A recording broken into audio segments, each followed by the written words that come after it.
Hey guys, it's Nick Sergine, your Dallas area realtor.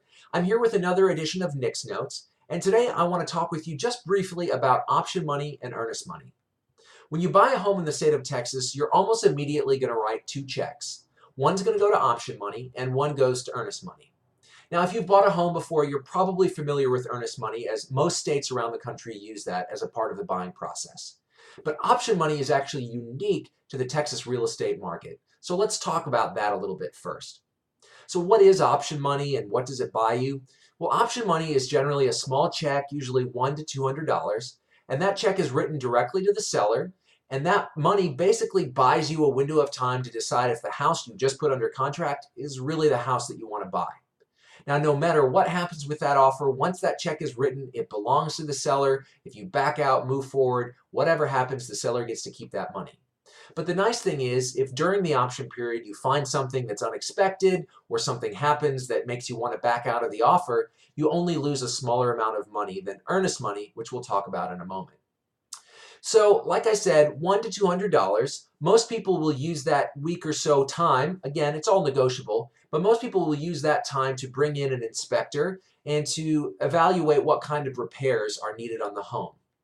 If you find big repairs, you're obviously going to want to negotiate with the seller and decide whether that's something that will deter you from wanting to move forward with the offer, and whether they're willing to offer enough money to make it worth your while to keep going and follow through with the entire purchase of the home.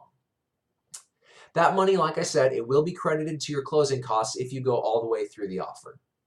Now, earnest money, on the other hand, that money is going to be a larger amount, usually about 1%. So on a $200,000 home, you're going to put about $2,000 in earnest money.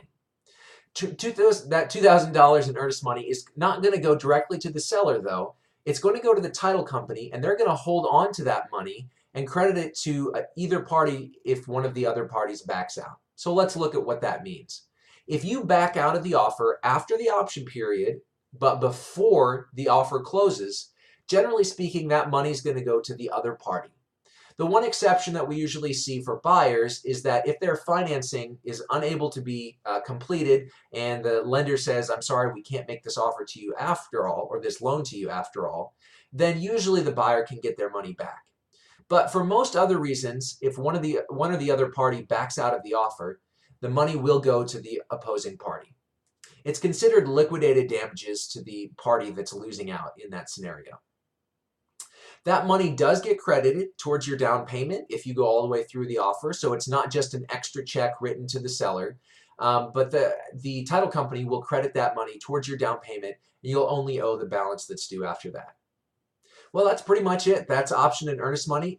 It's pretty simple. If you have any questions or thoughts, anything that you're wondering about the real estate process, please give me a call or shoot me a text or leave a comment on social media, and I'll get back with you as soon as I can.